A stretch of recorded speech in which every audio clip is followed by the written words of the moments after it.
할렐루야. 사랑하는 성도 여러분, 오늘도 하나님의 말씀으로 하루를 열어 새 힘을 얻고 우리 주님의 은혜를 누리는 시간이 되시기를 축복드립니다. 오늘 우리가 함께 보실 말씀은요, 사사기 14장 10절에서 14절 말씀입니다. 삼손의 아버지가 여자에게로 내려가매 삼손이 거기서 잔치를 베풀었으니 청년들은 이렇게 행하는 풍속이 있음이더라. 무리가 삼손을 보고 30명을 데려와서 친구를 삼아 그와 함께하게 한지라. 삼손이 그들에게 이르되 이제 내가 너희에게 수수께끼를 내리니 잔치하는 이래 동안에 너희가 그것을 풀어 내게 말하면 내가 베옷 30벌과 겉옷 30벌을 너희에게 주리라. 그러나 그것을 능히 내게 말하지 못하면 너희가 내게 베옷 30벌과 겉옷 30벌을 줄지니라 하니 그들이 이르되 내가 수수께끼를 내면 우리가 그것을 드리리라 하매 삼손이 그들에게 이르되 먹는 자에게는 먹는 것이 나으고 강한 자에게는 단 것이 나았느니라 하니라. 그들이 사흘이 되도록 수수께끼를 풀지 못하였더라. 사랑하는 성도 여러분, 오늘도 주님의 따뜻한 은혜가 여러분의 삶 가운데 가득하시기를 소망합니다.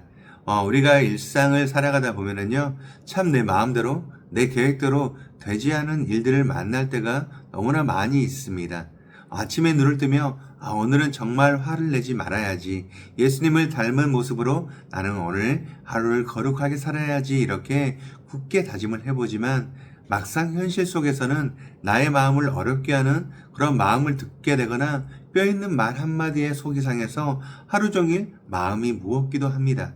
가정에서, 일터에서, 그리고 여러 인간관계 속에서 뜻하지 않게 상처를 주고받다 보면은요, 대체 내 인생은 왜 이렇게 복잡하게 꼬여만 갈까? 마치 도무지 정답을 알 수 없는 수수께끼 같다라는 이런 답답함을 느낄 때가 참 많이 있습니다. 오늘 본문에 등장하는 사사 삼손의 모습이 딱 그래요. 위대한 부르심을 받고 태어난 삼손이었지만은 그의 인생은 수수께끼 하나 때문에 삶의 방향이 완전히 엉뚱한 방향으로 튀어버리는 그야말로 기구하고 복잡한 수수께끼 같은 인생을 보여줍니다. 오늘 삼손이 겪은 이 얽히고 설킨 사건을 찬찬히 들여다보시면은요, 엉망진창인 우리의 삶에서도 쉬지 않고 일하시는 하나님, 그리고 우리를 향한 예수 그리스도의 무조건적인 그 십자가의 사랑을 깊이 만나보시는 시간이 되시기를 바랍니다. 오늘 말씀의 배경으로는요, 삼손은 블레셋 여인에게 반해서 결혼을 하려고 딥나라는 곳에 내려가 잔치를 벌이게 됩니다. 그런데 이 결혼식은 신랑 아버지가 지참금을 주고 신부를 데려와 가정을 꾸리는 이스라엘의 전통적인 방식이 아니었어요. 삼손은 처가에 지참금만 주고 자기가 신부의 집에서 지내게 되는 블레셋 사람들의 관행을 그대로 따르게 되었죠. 게다가 삼손은 그곳에서 7일 동안 길게 잔치를 베풀었습니다. 고대 근동에서 7일은 혼인잔치의 일반적인 기간이었지만은 여기서 잔치를 뜻하는 히브리어 단어는요, 마시다라는 뜻에서 온 말입니다. 즉 사람들이 모여서 포도주를 실컷 마시며 흥청망청 즐기는 술 잔치였던 거예요. 성도 여러분, 삼손은 태어날 때부터 포도주를 멀리해야 하는 거룩한 나실인입니다. 그런데 지금 삼손은 하나님의 백성이라는 이 정체성은 까맣게 잊어버린 채 세상 사람들과 똑같이 섞여서 술잔치를 즐기고 있는 거예요. 문화와 관행이라는 이 이름으로 슬그머니 우리 일상에 스며들어서 경건을 갉아먹는 세상의 방식을 삼손은 아무런 분별 없이 그대로 수용을 해버린 것입니다. 이 잔치 자리에서 블레셋 사람들은 삼손을 위해 청년 30명을 데려와 친구를 맺어주게 됩니다. 분위기를 띄우기 위해서였겠죠. 그런데 삼손이 이 친구들에게 갑자기 내기를 하나 제안을 해요. 7일 안에 내 수수께끼를 마치면 베옷 30벌과 겉옷 30벌을 주겠다. 못 마치면 너희가 내게 달라는 것이었죠. 당시 수수께끼는요, 잔치에서 흔한 그런 유흥이었지만은 옷 60벌을 오가는 아주 큰 내기였습니다.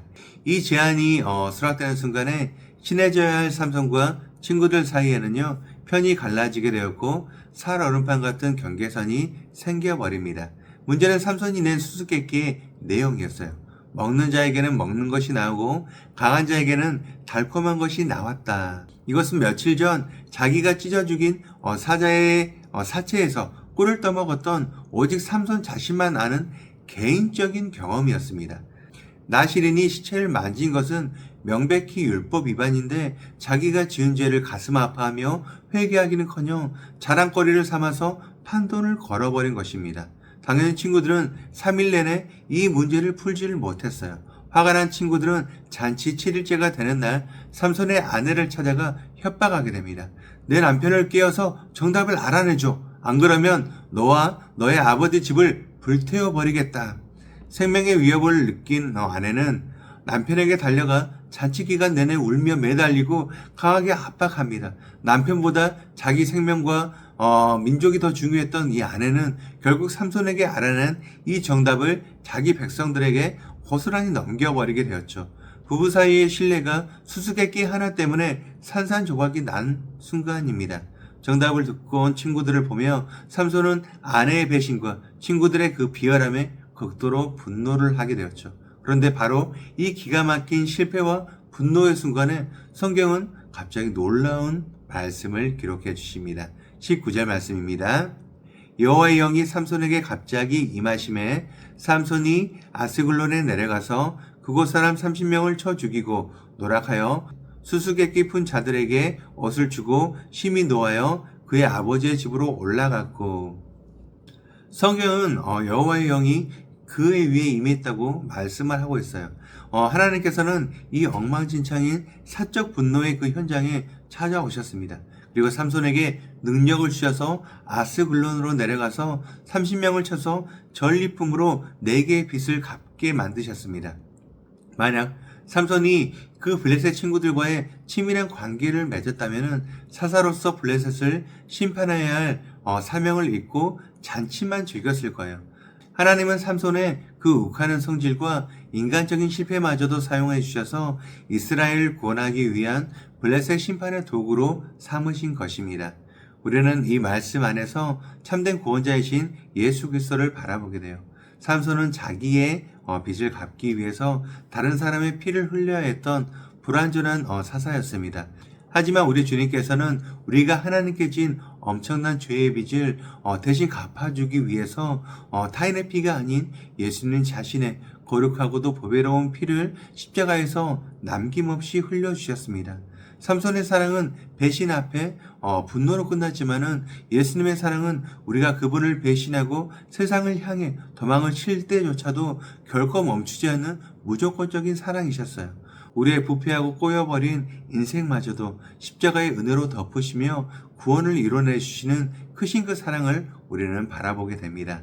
사랑하는 성도 여러분, 우리의 일상도 삼손처럼 실수투성이고 때로는 내 감정과 정욕에 휘둘려서 일을 그르칠 때가 참 많이 있어요.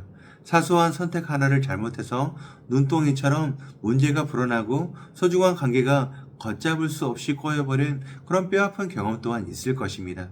내가 그때 왜 그랬을까 하며 자책감에 빠지기도 합니다. 하지만 우리가 엉망으로 얽어놓은 삶의 매듭조차도요, 하나님은 선하신 섭리로 절묘하게 풀어내실 수 있는 전능하신 분이십니다. 이 무조건적인 은혜를 기억하시면서요, 오늘 하루 우리가 삶의 현장에서 구체적으로 붙잡고 실천해야 할 3가지 영적인 적용점을 우리가 나누고자 합니다. 첫 번째로 나의 연약함과 실패 속에서도 결코 쉬지 않고 일하시는 하나님의 주권을 굳게 신뢰합니다.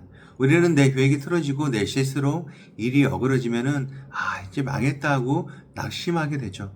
하지만 우리는 우리가 감히 믿는 것보다 훨씬 더 죄인이고 연약하지만 동시에 우리가 감히 소망하는 것보다 훨씬 더 그리스도 안에서 사랑을 받는 존재입니다. 하나님은 우리의 실패보다 크신 분이세요. 삼손의 사사로운 그 분노와 아내의 배신마저도 선을 이루는 도구로 사용하시는 그 하나님께서 지금 여러분이 겪고 있는 도무지 이해할 수 없는 답답한 고난과 꼬여버린 일상 속에서도 가장 선한 구원의 길을 짜 맞추고 계심을 믿으시길 바랍니다. 내 인생을 덮고 있는 십자가의 은혜가 나의 그 어떤 실수보다 훨씬 더 크다는 사실을 오늘 하루 마음 깊이 묵상하시길 바랍니다. 두 번째입니다. 일상의 아주 작고 사소한 선택의 순간에도 세상과 타협하지 말고 거룩함을 지켜냅니다. 삼손의 그 엄청난 비극과 파경은 사실 어디서부터 시작이 되었을까요? 잔치 자리에서 남들도 다 하니까 나도 뭐 당연히 괜찮겠지 하며 세상의 관행을 따라서 술잔을 기울이고 호기심을 삼아서 수수께끼 내기를 제안했던 아주 작은 타협에서 시작이 되었습니다. 영적인 위기는 갑자기 찾아오는 것이 아닙니다. 문화나 전통의 탈을 쓰고 우리 일상에 스며드는 불경에 관한 것들을 비판을 가지지 않고 무조건적으로 그렇게 수용하게 될 때 우리 영혼은 서서히 그렇게 무너지게 된다는 거죠. 우리는 어떠한가요? 세상 사람들이 보는 것을 여과 없이 똑같이 보고 직장에서 남들이 뒷담화할 때 슬쩍 동참하며 성공과 돈을 쫓는 세상의 방식을 너무나 쉽게 따라가고 있지는 혹시 않으십니까? 내 스마트폰을 보는 시간, 사람들과 나누는 그때와 돈을 쓰는 방식 등 일상의 그 작은 파편 조각들이 모여서 내 신앙의 현주소가 된다는 거예요. 오늘 하루 아주 작은 일에서부터 예수님이라면 어떻게 하셨을까를 질문해 보시기를 바랍니다. 세상의 유행을 따라가는 것이 아니라 거룩하게 구별된 하나님의 자녀다운 선택을 매 순간 의지적으로 결단하시기를 응원합니다. 마지막 세 번째입니다. 내 안의 감정과 분노가 폭발하려고 할 때 즉시 멈추고 십자가 앞으로 나아가는 영적 자가격리를 실천합니다. 삼손은 정답을 빼앗기고 극도로 화가 났을 때 그 자리에서 아내나 친구들에게 보복을 하지 않고 자기 아버지의 집으로 떠나버렸습니다. 감정의 온도가 통제의 한계를 넘어가게 될 때요, 상대방과 거리를 두는 이 자가격리의 그 판단이 더 큰 끔찍한 파국을 막아낸 거예요. 우리도 살다 보면은 감정이 통제되지 않을 만큼 억울하고 화가 치밀어 오를 때가 있습니다. 분노에 사로잡히게 되면은 우리의 입술은 칼이 되어서 가장 사랑하는 가족이나 우리 성도들에게 치명적인 상처를 입힐 수도 있게 돼요. 마틴 로이드 존스 목사님은 우리의 감정이 우리에게 말하게 내버려 두지 말고 우리가 우리 자신에게 진리를 선포해야 한다고 권면을 하셨습니다. 남편이나 아내에게 혹은 자녀에게 감정적으로 거친 말을 썰어내고 싶을 때 섣불리 입술을 열지 마시길 바래요. 잠시 멈추고 조용한 걸방이나 화장실로 들어가서 나를 위해 참으신 예수님의 십자가를 바라보시길 바랍니다. 거칠었던 내 마음을 하나님 앞에서 먼저 추스르는 것, 그 멈춤의 시간이 나와 내 가정을 지키는 가장 위대한 영적 실천입니다. 오늘 하루 우리의 흉악한 죄와 모든 연약함을 십자가의 보혈로 완벽하게 덮어주시는 주님의 무조건적인 그 사랑을 깊이 누리시며 그 어떤 수수께끼 같은 상황 속에서도 선하신 하나님의 섭리를 믿고 넉넉히 승리하시는 복된 성도님들이 되시기를 주님의 이름으로 간절히 축복드립니다. 우리 함께 기도하시겠습니다.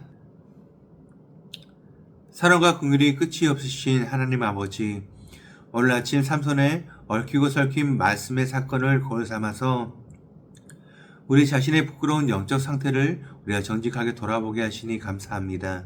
주님, 우리는 거룩한 백성으로 부르심을 받았음에도 불구하고 여전히 세상의 달콤한 관행을 너무나도 쉽게 따라가고 내 기분과 알량한 자존심에 휘둘려서 소중한 사람들에게 아픈 상처를 주며 살아갈 때가 있었습니다. 내 욕심으로 인생의 그 실타리를 잔뜩 꼬아놓고서는 왜 내 삶은 이렇게 답답하냐고 원망하고 불평했던 우리의 어리석고 교만한 죄를 예수님의 보혈로 씻어 주시옵소서. 실수투성이고 무너진 우리의 일상 한가운데로 포기하지 않고 찾아와 주셔서 그 부서진 조각들마저도 소용하셔서 기어이 선을 이뤄내시는 하나님의 그 놀라운 주권과 섭리를 온전히 찬양합니다.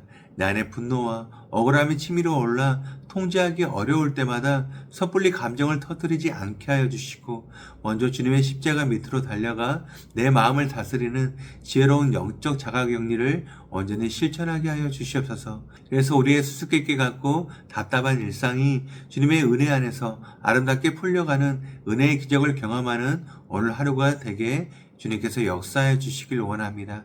영원토록 우리를 붙드시고 사랑하시는 우리의 유일한 구원자 예수 그리스도의 이름으로 기도드립니다. 아멘. 오늘 우리가 함께 기도할 도구기도 제목은 미래 군성교 네트워크와 군성교 기관들을 위하여입니다.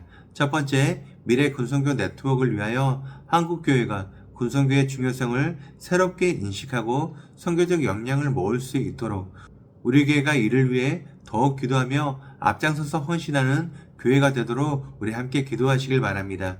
두 번째, 군선교 기관들을 위하여 여러 군선교 기관들이 사역의 번질에서 벗어나지 않고 실제적인 선교 사역을 제대로 감당할 수 있도록 군선교 기관들을 후원하고 기도하는 손길들이 끊이지 않도록 기도하시기 바랍니다.